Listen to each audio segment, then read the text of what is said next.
जय हिंद विद्यार्थियों, कैसे हैं आप लोग। हमें उम्मीद है आप लोग स्वस्थ होंगे, सुरक्षित होंगे और डेफिनेटली मस्त होंगे।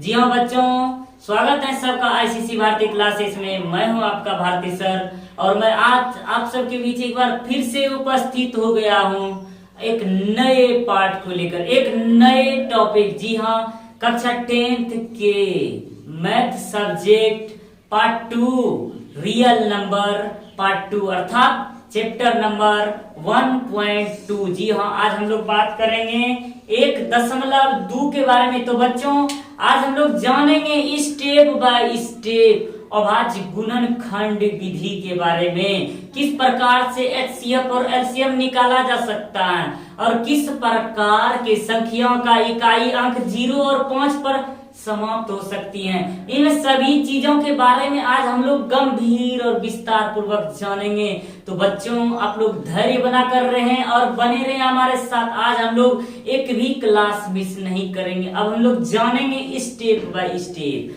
तो बच्चों, तो चलते हैं, हम लोग शुरू करते हैं कक्षा क्लास 10th के चैप्टर नंबर 1.2 एनसीईआरटी में। जी हाँ बच्चों, आज हम लोग पढ़ेंगे अंक गणित आधारभूत प्रमेय के बारे में। तो हम लोग जान लें अंक गणित आधारभूत प्रमेय क्या है। अंक गणित आधारभूत प्रमेय जिसके जनक, जी हाँ, जिसके जनक सीएफ गॉड। जी हाँ, अंक गणित आधारभूत प्रमेय के जनक, अंक गणित आधारभूत प्रमेय के जनक सीएफ गॉस, जिसका जन्म 1777 ईस्वी में हुआ था। जी हाँ, जिसका जन्म 1777 ईस्वी में हुआ और इसकी मृत्यु जो है, इसकी मृत्यु 1855 ईस्वी में हुआ। जी हाँ विद्यार्थियों, इसकी मृत्यु जो है 1855 ईस्वी में हुई। इसका जन्म सीएफ गॉस, इसे जो है इसे गणितज्ञों का राजकुमार कहा जाता है। सीएफ गॉड को गणितज्ञों का राजकुमार कहा जाता है। जी हाँ, गणितज्ञों का राजकुमार। इसे जो है ना, इसे 3 प्रमुख समकालिक वैज्ञानिक गणितज्ञ, ये गणितज्ञ के साथ साथ यह प्रमुख वैज्ञानिक भी थे सीएफ गॉस। जी हाँ, इसे प्रमुख वैज्ञानिक, प्रमुख गणितज्ञ और वैज्ञानिक आर्किमिडीज और न्यूटन के प्रमुख श्रेणी में रखा जाए। 3 प्रमुख गणितज्ञ और वैज्ञानिकों की श्रेणी में रखा गया है। जी हाँ, इसका समतुल्य जो है, इसे समयाकाल गणितज्ञ जो है आर्किमिडीज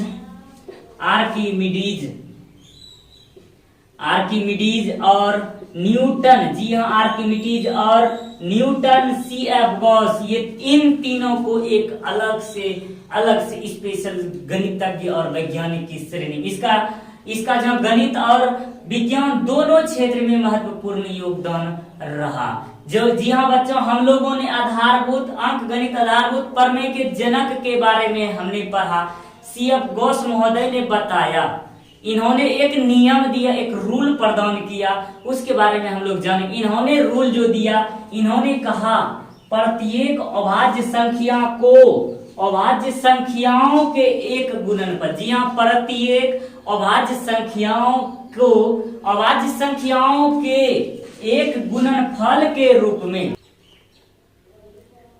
एक गुणनफल के रूप में व्यक्त किया जा सकता है। जी हाँ बच्चों, यह कहना चाह रहा है प्रत्येक भाज्य संख्या जो है अभाज्य संख्याओं के एक गुणनफल के रूप में व्यक्त किया जा सकता है तथा यह गुणनखंड अभाज्य गुणनखंडों को आने वाले क्रम के बिना अद्वितीय होता है। जी हाँ, यह जो होता है, इनका कहना है अभाज्य गुणनखंड के आने वाला जो क्रम होता है अद्वितीय होता है, अर्थात केवल और केवल एक होता है, उसके समान नहीं होता है। इनका कहना है कि यह जो होता है कि अभाज्य गुणनखंडों के आने वाले क्रम के बिना अद्वितीय होता है। इन्होंने बच्चों बताया कि सर्वप्रथम अभाज्य गुणनखंड विधि से एचसीएफ और एलसीएम निकालने का गुण बताया। इन्होंने बताया कि दो संख्याओं, जी हाँ, इसी का नियम है कि दो संख्याओं ए तथा बी का गुणनफल जो होता है बराबर गुणनफल एचसीएफ। जी हाँ,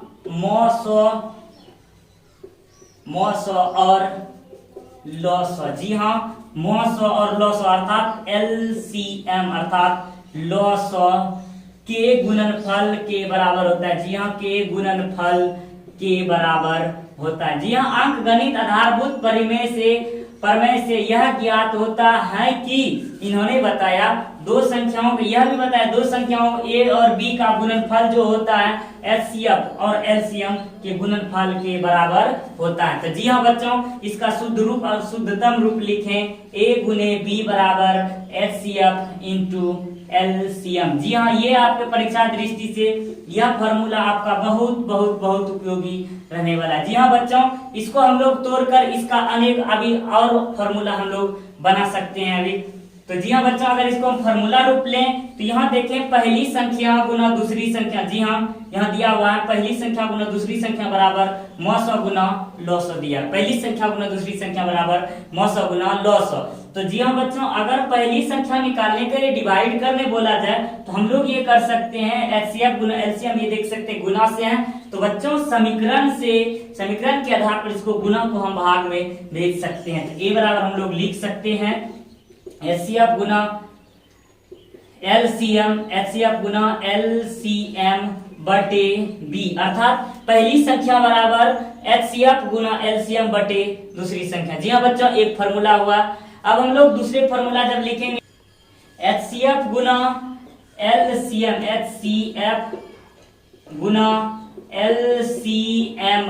बटे A। जी हाँ बच्चों, पहली संख्या बराबर HCF गुना LCM बटे दूसरी संख्या बराबर जब यहाँ दूसरी संख्या निकालेंगे तो बच्चों देखेंगे HCF गुना LCM बटे पहली संख्या हो सकते हैं।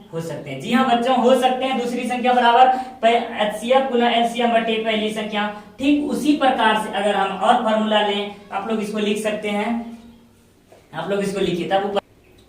तो बच्चों, जब हम लोग पहली संख्या और दूसरी संख्या बराबर जब फॉर्मूला निकाल चुके हैं, अब हम लोग ये पहली संख्या गुना दूसरी संख्या बराबर HCF गुना LCM, तो कहीं कहीं आपको ये फॉर्मूला भी पूछ लिया जाता है। तो बच्चों ध्यान से आप लोग लिख लेंगे इसको, यहाँ लिख लेंगे HCF बराबर, जब HCF बराबर लिखेंगे तो यहाँ हो जाता है पहली संख्या अर्थात पहली संख्या जिसको हम लोग A लिखते हैं गुना दूसरी संख्या जिसको हम लोग B लिखते हैं बटे LCM हम लोग लिख सकते हैं। फिर LCM बराबर फॉर्मूला जब निकालेंगे हम लोग, जब जस्ट देख सकते हैं जब LCM का मान हम लोग निकालेंगे HCF जस्ट इसके भाग में आ जाएगा। तो LCM बराबर यानी लॉस बराबर पहली संख्या, जस्ट वही फॉर्मूला, पहली संख्या जिसको हम लोग A लिखेंगे गुना दूसरी संख्या जिसको हम लोग B लिखेंगे बटे HCF। तो बच्चों, आप लोगों को यह चारों फॉर्मूला परीक्षा की दृष्टि से आपको यह बार बार पूछा जा रहा है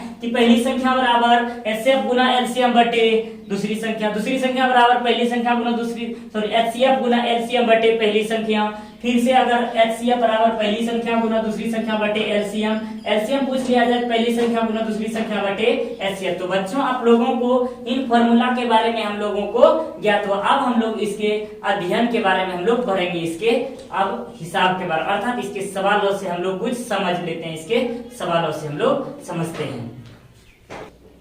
तो बच्चों, हम लोग चलते हैं पहले सवाल की ओर। जी हाँ, आपके अध्याय से पहला सवाल आपका कहना चाहता है कि निम्नलिखित संख्याओं को अभाज्य गुणनखंडों के गुणनफल के रूप में व्यक्त करें। तो बच्चों ध्यान दें, यह कहना चाह रहा है, सिर्फ और सिर्फ कहना चाह रहा है अभाज्य गुणनखंडों के गुणनखंड के रूप में अर्थात गुणनफल के रूप में व्यक्त कीजिए, केवल और केवल गुणनफल के रूप में व्यक्त कीजिए। जी हाँ बच्चों, तो हम लोग इससे पहले करेंगे क्या, सबसे पहले 140 का हम लोग गुणनखंड करेंगे। जी हाँ, गुणनखंड किस प्रकार से करते हैं, तो हम लोग इस प्रकार से करते हैं, इसको कर सकते हैं 70, 2 से 35 बार में, 5 से 5 से 35, 7 से 1 बार में। जी हाँ बच्चों, यहाँ तक हम लोगों करने के पश्चात हम लोग देखेंगे 140 का गुणनखंड क्या हुआ, 2 गुने 2 गुने 5 गुने 7। जी हाँ बच्चों, 2 गुने 2 गुने 5 गुने 7 हम लोग लिख सकते हैं। 2 कितनी बार है, 2 बार, तो इसका पावर 2 लिख सकते हैं गुने 5 गुने 7। ये आपका बच्चों गुणनखंड के रूप में हो गया। फिर अगला सवाल देखें 156।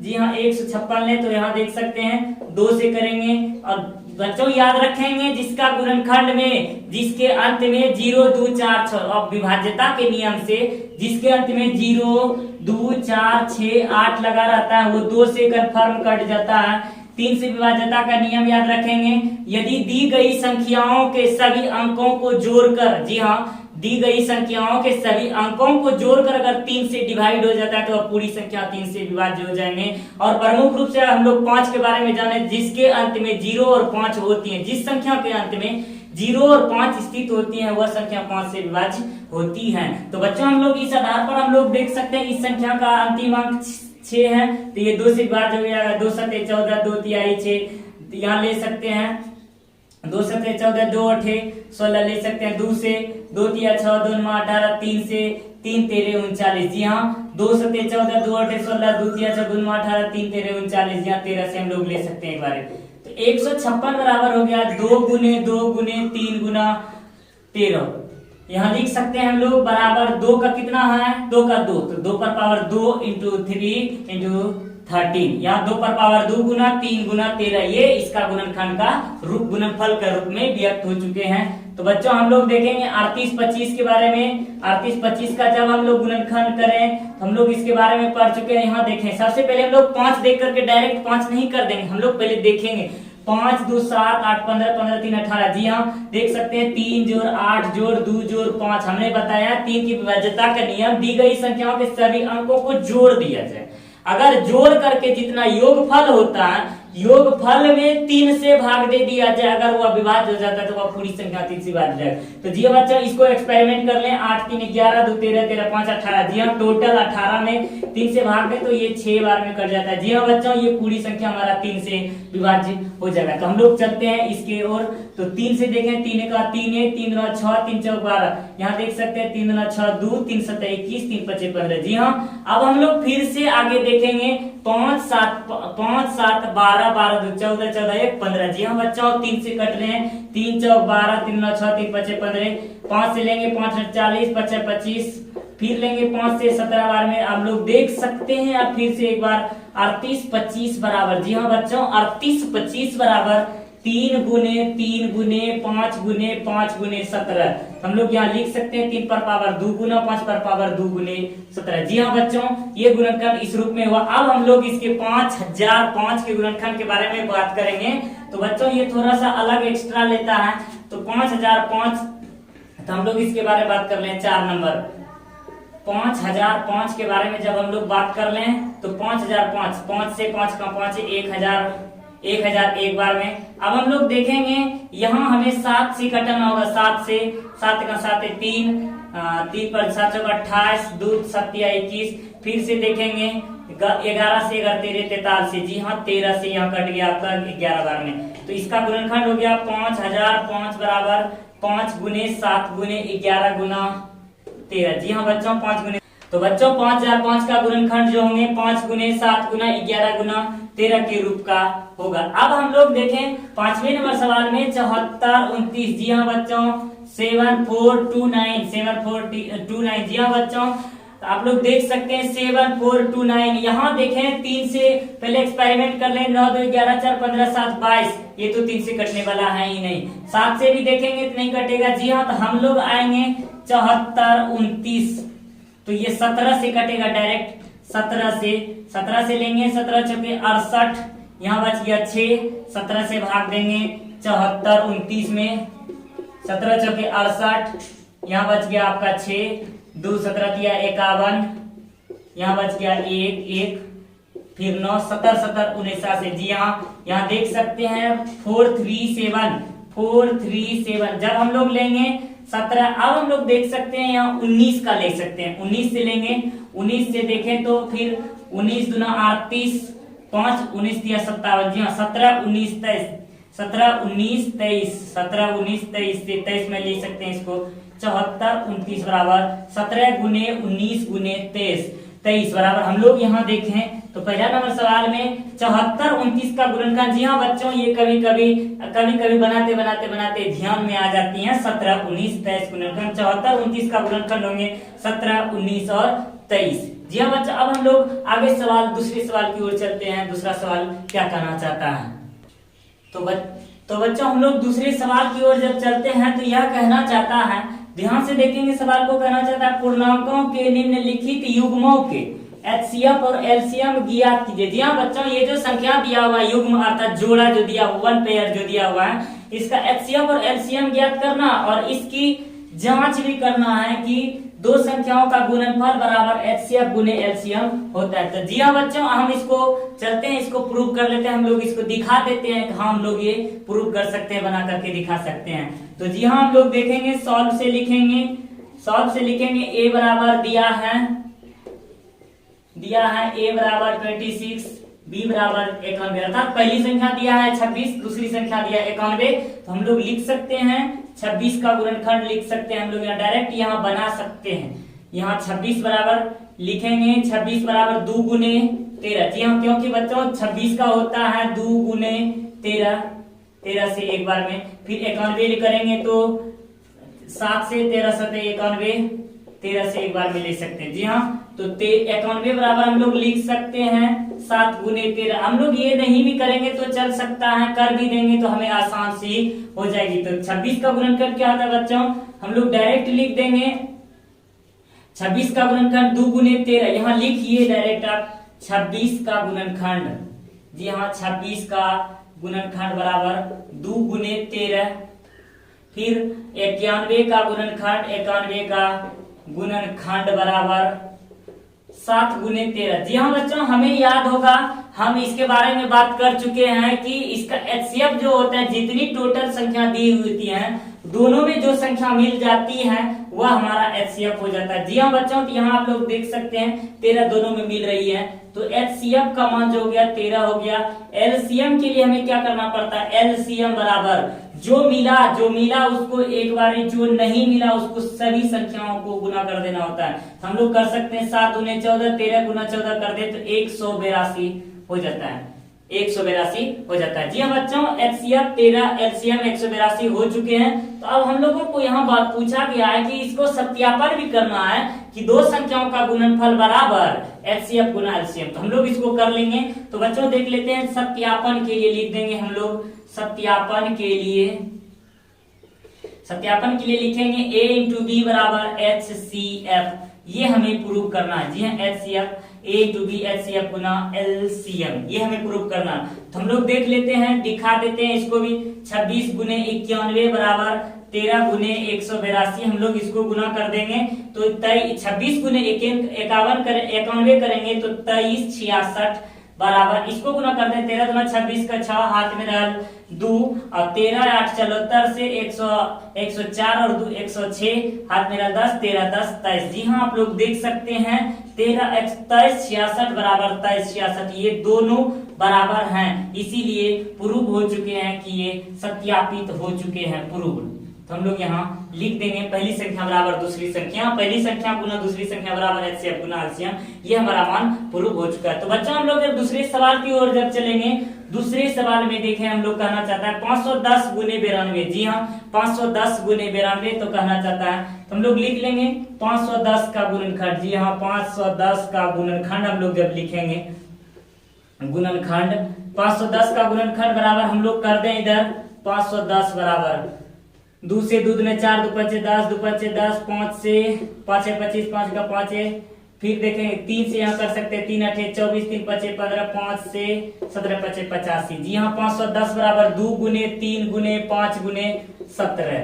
हम लोग कर सकते हैं 92 का गुणनखंड, 92 का गुणनखंड में क्या हो जाएगा, हम लोग गुणनखंड कर ले 92 का 2 से 2 चौक 8, 2 छक्के 12, 2 से 2 चौक 2 दूना 4, 2 तिहाई 6, यहाँ 23 आ चुका है, तो 2 गुने 23 कर दे।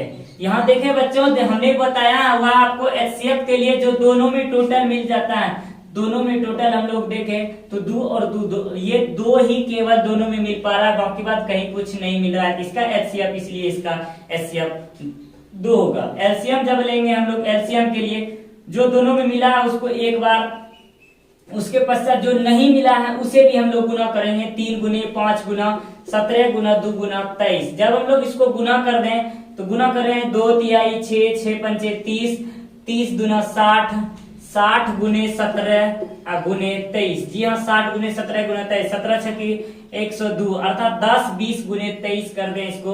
23 0 0, 23 दूना 46 का 6, हाथ में 4, 23 0 0 4 हो गया। यहाँ 23 का 23 है, 23 46 0। जी हाँ, 23 46 0 आप लोग देख सकते हैं, 23 46 0। यहाँ फिर से एक बार मिला ले, 2 3 6 5 30, 30 गुना 60, 60 17 छके 2 से 10 20 गुने 23, अर्थात इसको गुना कर सकते हैं। 23 0 0, 23 गुना 46, 23 दम 23 का 23 23 46 0। जी हाँ बच्चों, इसका मान हो गया 2 3 2 3 4 6 0। इसका एलसीएम 2 3 4 6 0। तो इसका सत्यापन के लिए हम लोग लेंगे, सत्यापन के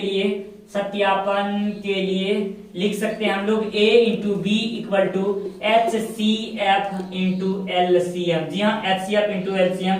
a का मान यहाँ हो चुके हैं 510 गुने 92 बराबर 2 गुना 23 46 0। हम लोग इसको गुना कर सकते हैं। यहाँ गुना करें तो 2 0 0, 2 की 12 घात पर 1, 2 चौका 8 1 9, 2 तिया 6 और 2 गुना 4। जी हाँ, 46 92 0।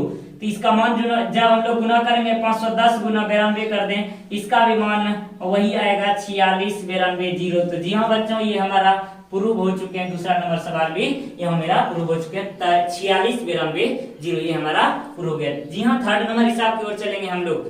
थर्ड नंबर, तो बच्चों हम लोग तीसरे नंबर सवाल की ओर जब चले 336, तो लिख सकते हैं हम लोग सॉल्व से लिखें। दिया है, क्या दिया है, a बराबर, अर्थात a बराबर 336, b बराबर 54 दिया हुआ है। तो यहाँ लिख सकते हैं 336 का गुणनखंड। जी हाँ, 336 का गुणनखंड बराबर, इसका गुणनखंड कर ले बच्चों। 336 का गुणनखंड जब कर ले, 2 से 2 का 2 2 की 12, 2 8 16, 2 6 2 8 16, 2 चौक 8, 2 से 2 चौक 8, 2 दुना 4, 2 से 21, 3 से 3 सते 21। फिर हम लोग 54 का जब कर ले, 2 से 38, 2 दुना 4, 2 सते 14, 2 से 3 से 3 नमा 27, 3 से 3 तिहाई 9, 3 से एक बार में ले सकते हैं हम लोग। यहाँ तक ले लिए हम लोगों ने। 336 का गुणनखंड क्या होगा, 2 गुने 1 2 3 4, 4 को 2 1 2 3 4, 3 गुने 7 हम लोग ले सकते हैं यहाँ। फिर हम लोग 54 का जब गुणनखंड करें, 54 का गुणनखंड जब हम लोग लेंगे, तो यहाँ डायरेक्ट लिखेंगे 2 गुने 3 गुने 3 गुने 3। तो यहाँ लिखेंगे HCF बराबर। जी हाँ बच्चों, HCF बराबर जब हम लोग मिलान करें तो देख सकते हैं 2 मिला हुआ है, फिर 3 मिला हुआ है। जी हाँ, 2 गुने 3 बराबर 6। इसका HCF जो हो गए 6 हो गए। तो LCM का मान, इसलिए LCM बराबर हो जाएंगे, चूंकि LCM बराबर हो जाएंगे 2 गुने 3 और गुने जो मिला है उसको भी, जो नहीं मिला है उसको भी, अर्थात 2 गुने 2 गुने 2, 2 गुने 2 गुने 2 गुने 7 गुना 3 गुना 3। तो जी हाँ बच्चों, इसको गुना कर दे, 2 तिहाई 6, 6 दुना 12, 12 दुना 24, 24 दुना 48, 48 गुना 3 तिया 9 सत्ते 63, 48 गुना 63 कर दिया जाए। तो यहाँ 8 तिया 24, 4 ते 12 14, 6 48, 4 6 चौक 24, 4 28। यहाँ 4 8 4 12, 8 1 9, 2 1 3। यहाँ गुना कर दीजिए फिर से एक बार, 2 तिया 6, 6 दुना 12 दुना 24 दुना 48, 48 गुना 9 कर दें, 48 गुना 3 तिया 9, 9 सत्ते 63, 3 3 8 24, 2 3 12 14, 6 से 6 8 48, 4 और 6 चौक 24, 4 28। जी हाँ, 4 8 4 12, 8 1 9, 2 1 3, 39 24। यहाँ 3924 इसका गुणनफल। जी हाँ बच्चों, इसका गुणनफल जो होंगे 30 24 होंगे। जी हाँ बच्चों, इसका गुणनफल 2 तिया 6 दुना 12, 12 दुना 24 दुना 48 गुना 9, 48 गुना 9 करके 7 गुना करेंगे, 30 24 इसका गुणनफल होंगे। जी हाँ बच्चों, 30 24। अब हम लोग इसके सत्यापन की ओर जब चलेंगे, सत्यापन के लिए a गुने b, अर्थात पहली संख्या हम लोग दूसरी संख्या HCF गुना LCM ले सकते हैं हम लोग। LCM पहली संख्या हम लोग दूसरी संख्या ले सकते हैं 336 गुना 54 बराबर, यहाँ 30 यहाँ 6 गुना 30 24। यहाँ 30 24 यहाँ लिखेंगे, तो इसको गुना करके हम लोग देख सकते हैं 6 चौका 24 के 4 हाथ में रल, 6 चौक 24 के 4 हाथ में रल, 2 6 12 2 14 4 हाथ में रल, 1 6 1 7 6 18 6। यहाँ हो गया 6 गुना कर दीजिए इसको, 6 30 24, 6 से 6 से 24, 2 6 12 2 14, 6 यहाँ हो गया 6 18, 18 144। जी हाँ बच्चों 18 144। जब इसको हम लोग गुना करेंगे तो फिर 18 144 ही होंगे।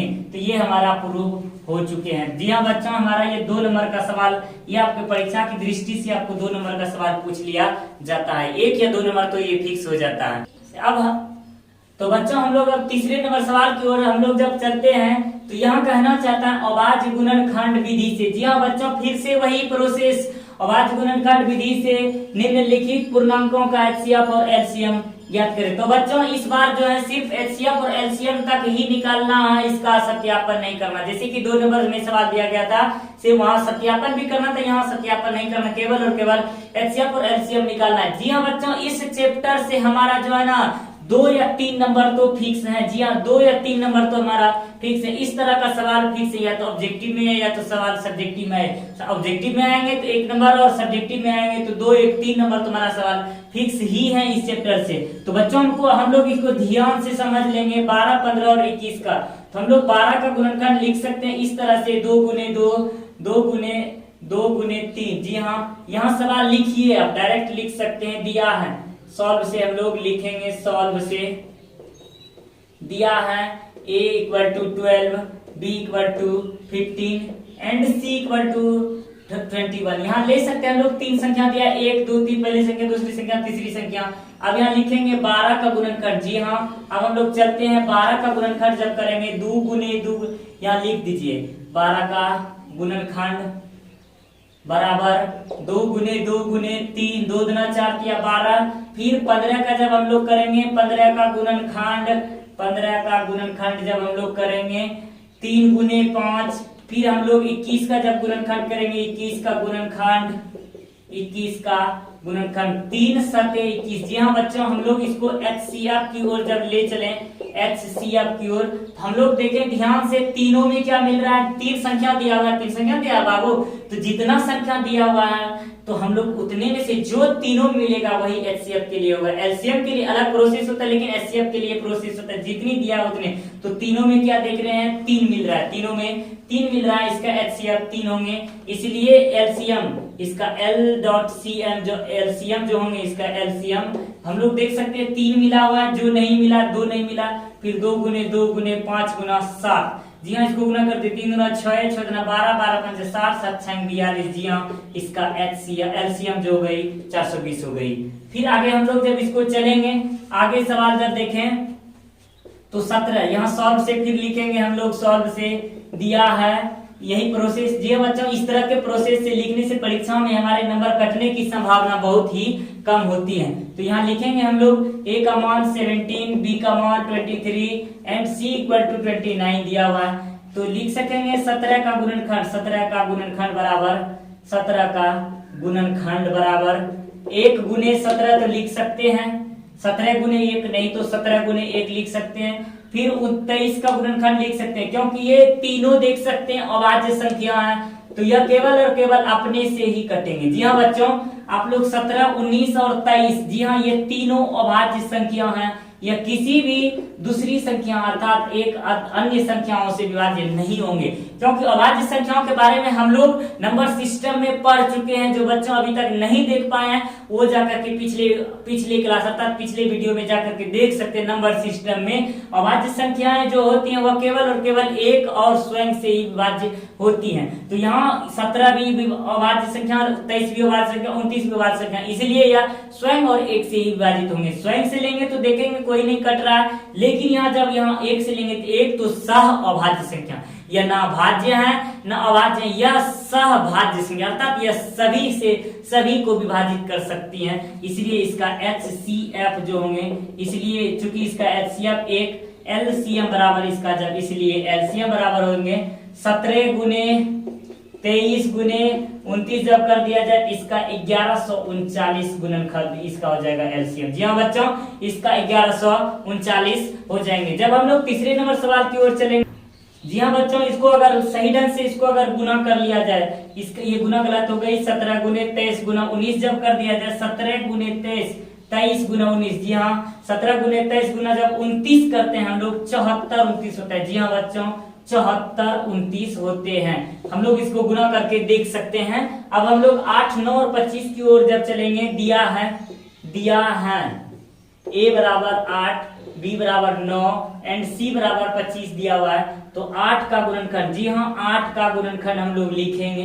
8 का गुणनखंड 2 गुने 2 गुने 2, फिर 9 का गुणनखंड 9 का गुणनखंड तो लिखेंगे 3 गुने 3, फिर 25 का गुणनखंड, 25 का गुणनखंड जब लिखेंगे 25 का गुणनखंड 5 गुने 5। जी हाँ बच्चों आप लोग देख रहे हैं कि इसमें भी कोई इसका गुणनखंड नहीं आ रहा है, कोई भी किसी का सम्मिलित नहीं आ रहा है। यहाँ देख सकते हैं 8 सम संख्या, 9 विषम संख्या, फिर यहाँ देख सकते हैं सहभाज्य संख्या, यह सहभाज्य 5 से जो विभाज्य है। तो यहाँ देखेंगे किसी में कोई संख्या नहीं आ रहा है, तो सहभाज्य संख्या जो होती है एक, वो सभी में सर्वमान्य होती है, एक हम लोग लिख सकते हैं। यहाँ जब एचसीएफ, इसलिए चूंकि इसका एचसीएफ हो जाएंगे 1, और एलसीएम की ओर जब हम लोग बढ़ेंगे, एलसीएम का मान हो जाएगा 2 गुने 2 गुने 2 गुने 3 गुना 3 गुने 5 गुना 5। तो हम लोग इसको गुना करें 2 गुना 4 गुना 8 8 गुना 25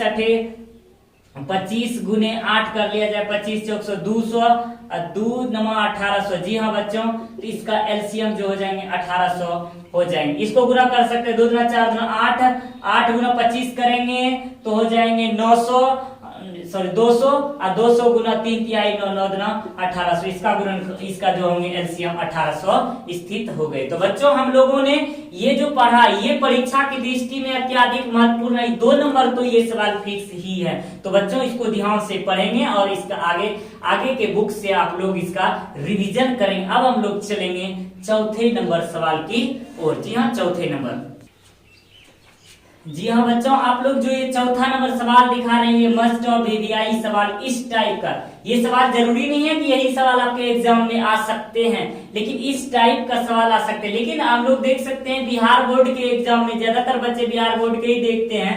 तो बिहार बोर्ड के एग्जाम इसका पैटर्न जो है पूछने का तरीका थोड़ा सा चेंज हो गया है। तो इसका चेंज होने का तरीका जो यहाँ दिया हुआ है, तो बच्चों हम लोग देखें 2 संख्याएं दिया हुआ है यहाँ 306 और 657। तो यहाँ कहेगा आपको सवाल दिया रहेगा, कहेगा 2 संख्याओं 306 और 657। जी हाँ 2 संख्याएं 306 और 657 का मौसो जो है 9 दिया हुआ है, तो लॉसो इतना ज्ञात कीजिए। तो कहेगा 2 संख्याएं 306 और 657 का एचसीएफ दिया हुआ, एलसीएम ज्ञात कीजिए। तो बच्चों इससे आपको घबराने की कोई जरूरत नहीं है, हम लोग फॉर्मूला पढ़ चुके हैं। तो हम लोग यहाँ फॉर्मूला अप्लाई कर सकते हैं। दिया है सॉल्व से हम लोग लिख देंगे, दिया है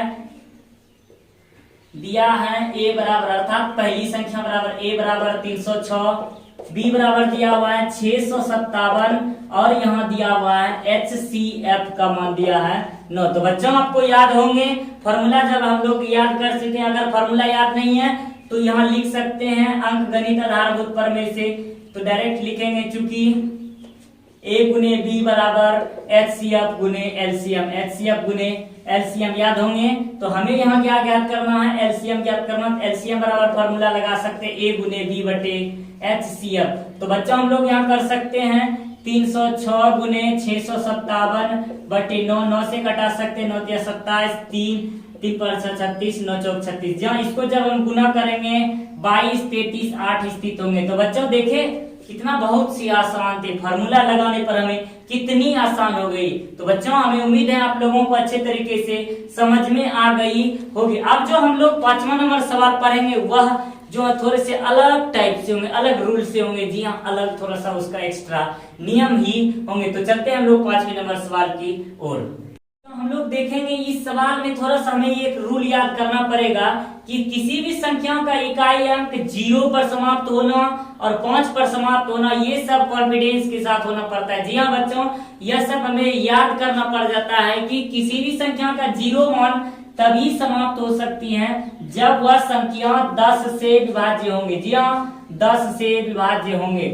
जिस संख्या का इकाई अंक 0 पर समाप्त होगी वह संख्या 10 से विभाज्य होना होगा, और जिस संख्या का इकाई अंक 5 से विभाज्य 5 अंतिम अंक 5 होते हैं, वह जो होंगे टोटल व टोटल 5 से विभाज्य होना होगा। जी हाँ, 10 से विभाज्य मतलब ये 2 और 5 दोनों से विभाज्य होना चाहिए। जिस संख्या का इकाई अंक 0 पर समाप्त होती है और 2 और 5 से दोनों से विभाज्य होना पड़ता है। इस रूल को हम लोग नोट्स कर लें और हम लोग जान लें। तो हम लोग चलते हैं इस सवाल की ओर। जब हम लोग बात करें तो हम लोग चलते हैं जांच करें, तो लिखेंगे सॉल्व से।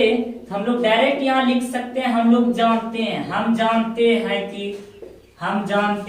कि किसी संख्या का इकाई अंक, जी हाँ, इकाई अंक 0 पर तभी समाप्त हो सकती है,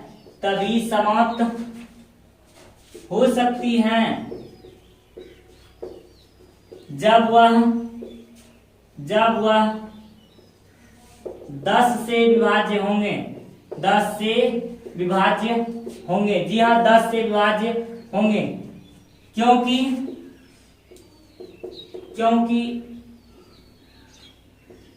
क्योंकि 10 पर पावर n बराबर यहाँ 10 पर पावर n बराबर 2 पर पावर n गुना 5 पर पावर n, अर्थात यह जो संख्या जो दिया हुआ रहेगा 10 से जो विभाज्य होंगे वे 2 और 5 से भी विभाज्य होना निश्चित तौर पर होता है। तो हम लोग जानते हैं कि इस प्रकार से मान लेंगे किसी संख्या की इकाई अंक 0 पर तभी समाप्त हो सकते हैं जब वह 10 से विभाज्य होंगे। तो 10 से विभाज्य होने के लिए 2 और 5 से भी उसको विभाज्य होना पड़ेगा। लेकिन यहाँ किंतु दिया है 6 पर पावर n, तो इसका गुणनखंड क्या आ जाएगा 2 पर पावर n गुना 3 पर पावर n। हम लोगों ने क्या जाना, 0 पर समाप्त होने के लिए 2 और 5 से ही विभाज्य होना चाहिए, थर्ड पार्टी किसी से नहीं। अगर इन दोनों को छोड़कर कोई तीसरा आ जाता है, इन दोनों में से कोई एक भी रहता है तो चल जाता है, लेकिन इन दोनों के अलावा कोई तीसरा आ जाता है तो वह विभाज्य 0 पर समाप्त नहीं होंगे। तो बच्चों यहाँ तो इस डेट क्लियर हो चुके हैं, यह तो क्लियर बिल्कुल क्लियर हो चुके हैं। 6 के गुणनखंड में 2 और 5 के अतिरिक्त गुणनखंड जो है 3 आ चुका है। तो हम लोग क्या लिखेंगे, चूंकि दिया हुआ किंतु दिया हुआ 6 पर पावर n बराबर 2 पर पावर n गुना 3 पर पावर n, तो यहाँ लिखेंगे चूंकि 6 पर पावर n के गुणनखंड में 2 पर पावर n गुना 5 पर पावर n के अतिरिक्त गुणनखंड 3 पर पावर n है, 3 पर पावर n स्थित है। इसलिए 6 पर पावर n का इकाई अंक 0 पर समाप्त नहीं हो सकते हैं। जी हाँ बच्चों, समाप्त नहीं हो सकती हैं। ये हो गया हमारा प्रूफ। n का कोई भी मान जो है ना 6 पर जो 6 का मान कोई भी 0 पर समाप्त नहीं हो सकता। हम लोग इसका कॉम ले सकते हैं कॉमन सेंस पर। जब हमने 6 पर पावर n अर्थात 6 का मान मैंने 1 लिया तो देख सकेंगे 6 हुआ।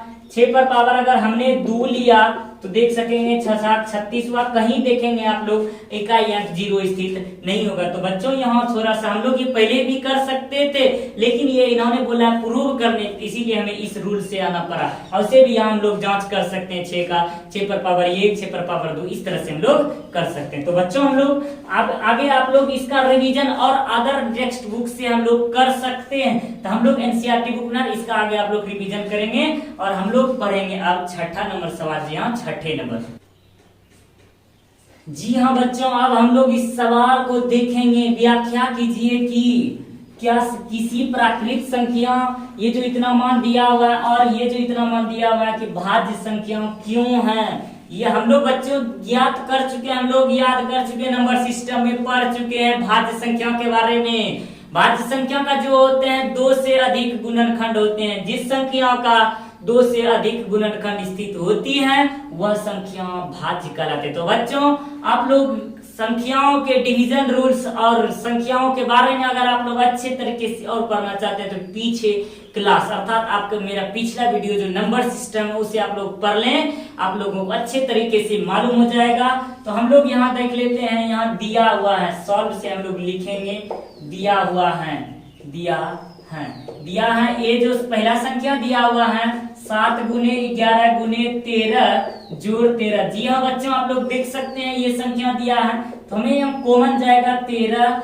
7 गुने 11 गुने 1 जोड़ 1। जी हाँ बच्चों, 7 गुने 11 गुना ये 7 गुना 11 जोड़ 1 इस तरह से हुआ। तो यहाँ लिखेंगे हम लोग 13 गुने 11 सते 77, 77 1 78। जी हाँ 78। 13 गुने 78 हुआ। 13 को हम लोग तोड़ सकते हैं, 78। 2 गुने 3 गुने 13 हम लोग लिख सकते हैं। 78 को 2 गुने 3 गुना 13, 2 तिया 6, 13 का 78। जी हाँ बच्चों, आप लोग यहाँ देख सकते हैं इन संख्याओं का 1 2 3 4 अभाज्य गुणनखंड स्थित है। यहाँ तो पूरा पूरी इज दैट क्लियर। हम लोगों को ज्ञात है कि भाज्य संख्याओं का जो होते हैं 4 यानी 1 से 2 से अधिक अभाज्य गुणनखंड हुआ तो वह भाज्य संख्या कहला गई। तो यहाँ लिखेंगे चूंकि इस संख्या के अभाज्य गुणन, इस संख्या के गुणनखंड में 2 से अधिक गुणनखंड है। जी हाँ 2 से अधिक गुणनखंड है। ये हो गया। फिर दूसरा सवाल दिया हुआ है b बराबर, तथा b बराबर भी दिया हुआ है। b में 7 गुना 6 गुना 5 गुना 4 गुना 3 गुना 2 गुना 1 जोड़ 5। यहाँ बच्चों फिर से हम लोग यहाँ 5 को मान ले सकते हैं। 7 गुने 6 गुने 4 गुना 3 गुने 2 जोड़ 1 यहाँ करते हैं हम लोग। तो यहाँ 7 गुना 6, 3 गुना 6, 6 गुना 4, 6 24 गुना 42। यहाँ 24 गुना 42 करते हैं। 3 गुना 6, 6 चौक 24 गुना 7 42, 4 दुना 8, 4 चौक 16, 2 दुना 4, 4 दुना 8। जी हाँ 8 6 4 10, 8 1 9 1 10, 1008 हो गई। जी हाँ बच्चों 1008। जब हम लोग इसके गुणनखंड करें तो आप लोग देख सकते हैं इसके गुणनखंड में कितनी संख्याएं आ रही हैं। इसके गुणनखंड में अनेक संख्या आ रही हैं। तो इसका भी जस्ट वही लिखेंगे चूंकि इसमें भी। जी हाँ बच्चों, इसके गुणनखंड में हम लोग करेंगे 1008 प्लस 1, तो 5 गुने 1008 1009 गुने 1 तो हमारे गुणनखंड में है। तो जी हाँ बच्चों, आप लोग देख सकते हैं इस संख्या, चूंकि इस संख्या के गुणनखंड में, इस संख्या के अभाज्य गुणनखंड में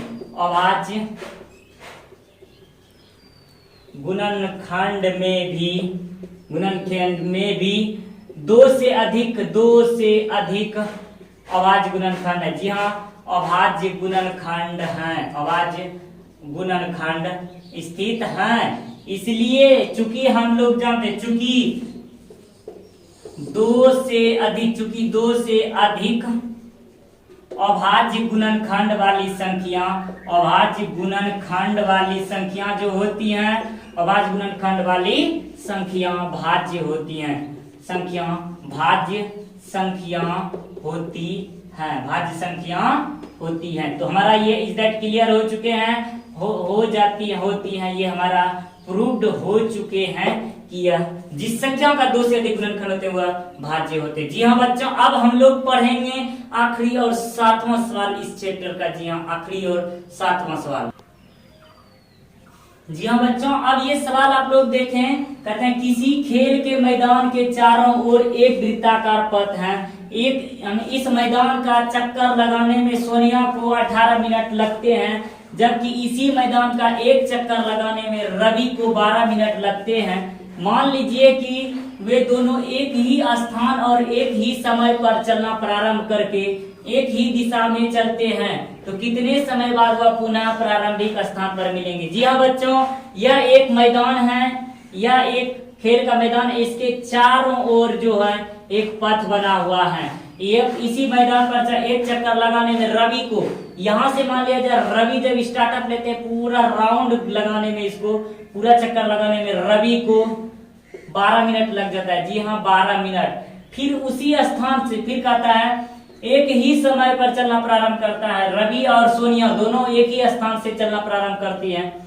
फिर इसी स्थान से सोनिया भी चलना प्रारंभ करती है। बच्चों सोनिया भी जब सोनिया प्रारंभ करती हैं, सोनिया को कुल मिलाकर 18 मिनट लगते हैं। जी हाँ रवि को 12 मिनट और सोनिया को 18 मिनट लगते हैं। दोनों ने एक ही स्थान पर चलना प्रारंभ किया है।